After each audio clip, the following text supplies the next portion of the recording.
నేను ముందు వీడియోలో ఒక టిప్ చెప్పిన కిలో చిక్కుడుకాయలు 10 నిమిషాలు ఎట్లా వలవాలో చూసారా మీరు? చూడరు, మంచి మంచి టిప్పులు చెప్తానా మీరు అసలు చూడరు. కాకపోతే మీరు దీని కింద రిలేటెడ్ వీడియో పెడతాను, క్లిక్ చేశారంటే ఆ వీడియోలోకి వెళ్ళిపోతారు. ఆ వీడియోలోకి వెళ్ళిపోదాం. చిక్కుడుకాయ కర్రీ అయితే చేస్తున్నాను. ఫస్ట్ చిక్కుడుకాయలను మామూలు నీళ్ళతో కడిగేసి తర్వాత మంచి వాటర్ లో వేసి కొద్దిగా ఉప్పు వేసి ఉడకబెడతా. నేను టమోటాలని తోలు తీయాలంటే కొంచెం వాటర్ లో ఉడకబెట్టండి, తోలు ఈజీగా వచ్చేస్తుంది. టమోటాలు ఉడికిలోపు ఆనియన్స్ అయితే కట్ చేసుకున్నా.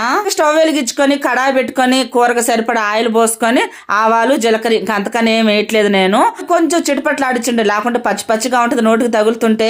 అవి చిటపట్లాడినాక ఆనియన్స్ వేసుకొని దాంట్లో అంత ఉప్పు పసుపు కొద్దిగా ఫ్రై అయినాక టమోటాలు వేసేసి, టమోటాలు పెద్దగా ఫ్రై అవ్వాల్సిన అవసరం లేదు ఎందుకంటే కొంచెం నీళ్ళలో ఉడికినాయి కదా.